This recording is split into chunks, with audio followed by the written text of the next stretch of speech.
श्री महाभारत खिल्ल भागे अष्टत्रिंशोध्याय में भजमान के वंश का वर्णन और स्यमंतक मणि की कथा।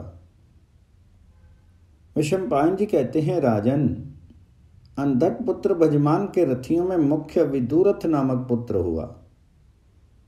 विदुरथ के पुत्र शूरवीर राज अधिदेव हुए। राज अधिदेव के बलवान दत्त और अति दत्त शूनाश्व, श्वेतवाहन, शमी, दंड शर्मा, दंड शत्रु एवं शत्रुजित नामक परम बलवान पुत्र उत्पन्न हुए। और श्रवणा तथा श्रविष्टा नाम की दो कन्याएं हुई थी। शमी के पुत्र प्रतिशत्र हुए। प्रतिशत्र के पुत्र स्वयंभोज और स्वयंभोज के पुत्र हरदीक हुए। हरदीक के सभी पुत्र भयंकर पराक्रमी थे। उनमें कृतवर्मा सबसे पहले उत्पन्न हुए और शतधन्वा उनके मंझले पुत्र थे।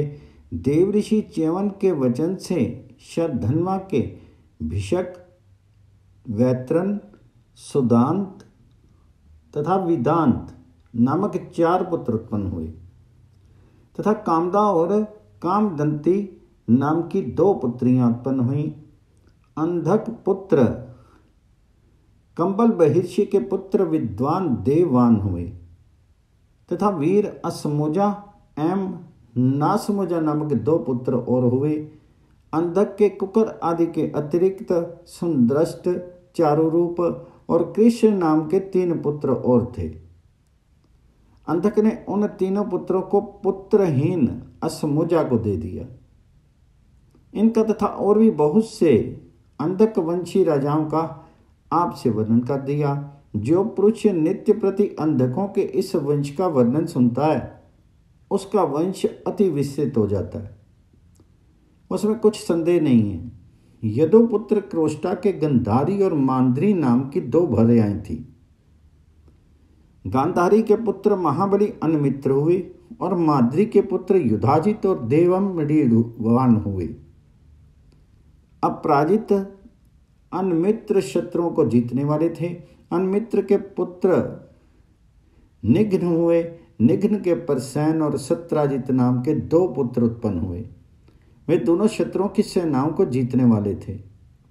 द्वारकापुरी में बसते समय परसैन को स्यमंतक नाम की दिव्य मणि समुद्र के तट पर परंपरा से प्राप्त हुई थी। परसैन के भाई सत्राजित के सूर्य नारायण प्राण के समान प्रिय मित्र थे। रथियों में शेष सत्राजित एक समय रात्रि बीतने पर स्नान एवं सूर्य उपस्थान करने के लिए समुद्र तट पर गए थे। वे सूर्य उपस्थान कर रहे थे कि इतने में सूर्य नारायण उनके सामने आकर के खड़े हो गए।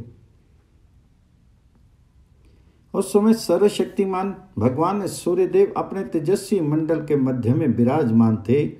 इस कारण उनका स्पष्ट रूप नहीं दिख रहा था। उस समय राजा ने अपने सामने खड़े हुए भगवान सूर्य से कहा, ज्योतिर्मय ग्रह आदि के स्वामिन, मैं आपको जैसे नित्य प्रति आकाश में देखता हूँ, वैसे ही मैं आपको तेज का मंडल धारण कर अपने सामने खड़ा हुआ देख रहा हूँ। तो फिर आप जो मेरे पास मित्रतावश पधारे, इससे विशेषता क्या हुई?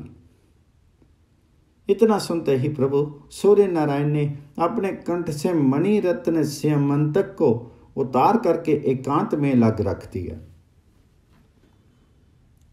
तब राजा स्पष्ट अवयवों वाले सूर्य नारायण के शीर को देख करके प्रसन्न हुए और उन्होंने सूर्य नारायण के साथ मुहूर्त भर 2 घड़ी तक वार्तालाप किया।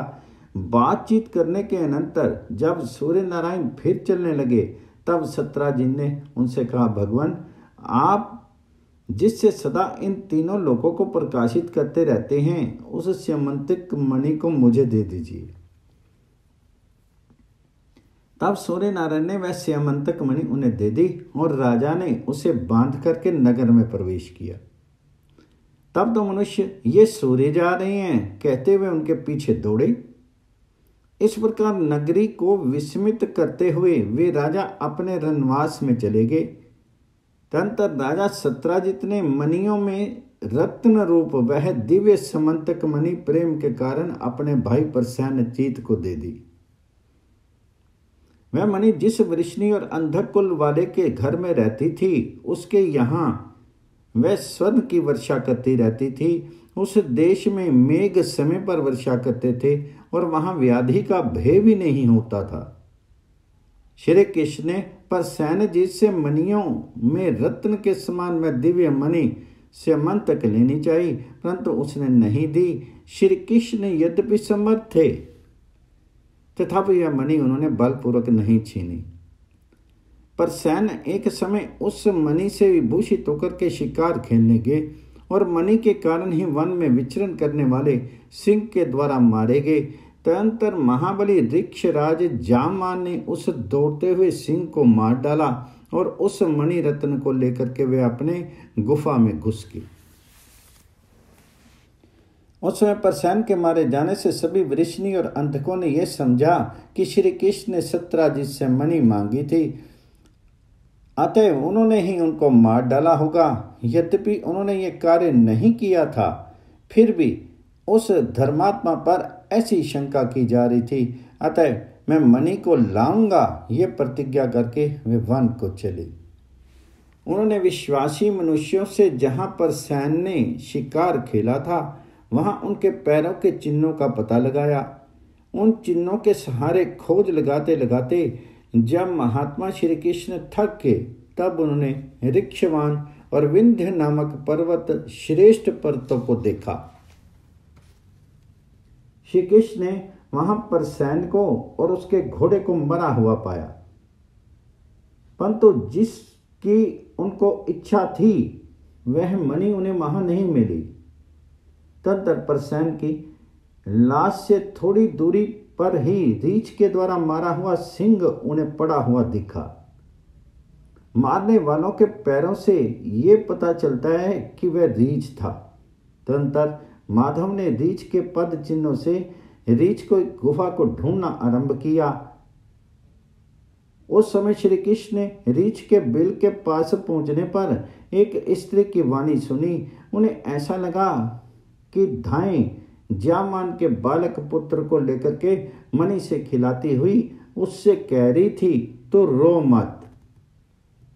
धाएं कह रही थी, मेरे मुन्ना, सिंह ने परसैन को मार डाला, सिंह को जामान ने मार डाला, अब तो रो मत, ये स्यमंतक मणि अब तेरी ही है। जब धाई की बात उन्होंने स्पष्ट सुन ली, तब भगवान ने बलराम को तथा यादवों को तो गुफा के द्वार पर खड़ा कर दिया और स्वयं मौन होकर के सीधे बिल में जा घुसे। इस प्रकार शांकर धनुषधारी भगवान जी ने गुहा में आगे बढ़ करके जामान को देखा। वसुदेव नंदन गोविंद जामान के साथ अपनी भुजाओं से ही 21 दिन तक बिल में युद्ध करते रहे। श्री कृष्ण के बिल में प्रवेश करने के बाद बहुत दिनों तक ना लौटने पर बलदेव आदि ने द्वारका में जाकर के कहा, श्री कृष्ण मारेगी। उधर श्री कृष्ण ने महाबली जामान को जीत करके ऋक्षराज की प्यारी पुत्री जामवती से विवाह किया और अपनी निर्दोषता सिद्ध करने के लिए स्यमंतिक मणि को भी ले लिया। तदनंतर श्री कृष्ण जामान से अनुनय विनय करके बिल से निकल आए और परम शोभा पाते हुए द्वारकापुरी को चल दिए। भगवान अच्युत ने इस प्रकार मणि को लाकर के सब सात्वतों की सभा में अपनी विशुद्धता को प्रमाणित करके वह मणि सत्राजित को दे दी। शत्रु नाशक श्री कृष्ण ने इस प्रकार मिथ्या दोष लगने के कारण स्यमंतिक मणि को जीत कर लाने के बाद अपने आप को निर्दोष सिद्ध कर दिया। सत्राजित के 10 भार्याएं थी और उनसे 100 पुत्र हुए थे। उनमें 3 प्रसिद्ध थे, जिनमें सबसे बड़ा भंगकार था, दूसरा वीर वातपति था और तीसरे का नाम उपस्वावान था। इसी प्रकार स्त्रियों में रत्न स्वरूपा सत्यभामा, दृढ़ व्रत धारणी व्रतनी और परवापिनी थी। ये उनकी 3 पुत्रियां थी जो दिशा विदशाओं में प्रसिद्ध थी। इनमें से उसने सत्यभामा का विवाह श्री कृष्ण के साथ कर दिया। भंगकार के पुत्र समाक्ष और नारे हुए। ये दोनों अपने रूप और गुणों के कारण मनुष्यों में उत्तम माने जाते थे। अब क्रोष्टा की छोटी रानी माद्री के पुत्र युधाजित के वंश का वर्णन किया जाता है। माद्री कुमार युधाजित के पुत्र पृशनी हुए तथा पृशनी के पुत्र शफल्क और चित्रक हुए। शफल्क का विवाह काशीराज की पुत्री गांधनी से हुआ था। इन्हीं गांधनी के पिता अपनी पुत्री से प्रतिदिन गौदान करते थे। उन गांधनी से महाभाग्यवान अक्रूर जी उत्पन्न हुए। वे महाबाहु अक्रूर शास्त्र के रूप में प्रसिद्ध थे। उन्होंने यज्ञ करके बड़ी बड़ी दक्षिणाएं दी थी। गांधनी के अक्रूर जी के अतिरिक्त उपासंग, मदगु, मृदुर, अरिमेज्य, अविक्षिप, उपेक्ष, शत्रुघ्न, अरिमर्दन, धर्मधृक, यतिधर्मा, गृध्र, भोज, अंधक, आवाह और प्रतिभा नामक पुत्र तथा वारांगना नाम की सुंदरी कन्या भी उत्पन्न हुई थी। वे सावदेश की रानी प्रसिद्ध हैं। इनके रूप यौवन से संपन्न एवं सब प्राणियों के मन को मोहित करने वाली कन्या का नाम वसुंधरा था।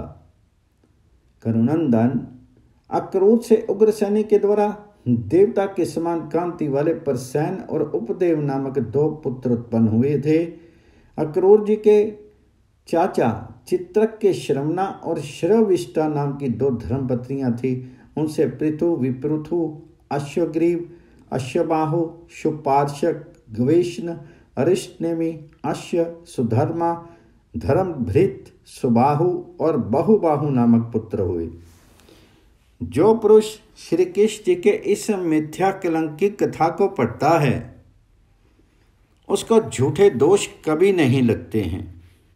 इस प्रकार श्री महाभारत खिल्लबाग हरिवंश के अंतर्गत हरिवंश पर्व में स्यमंतक मणि के कथा विषयक 38वां अध्याय पूर्ण हुआ।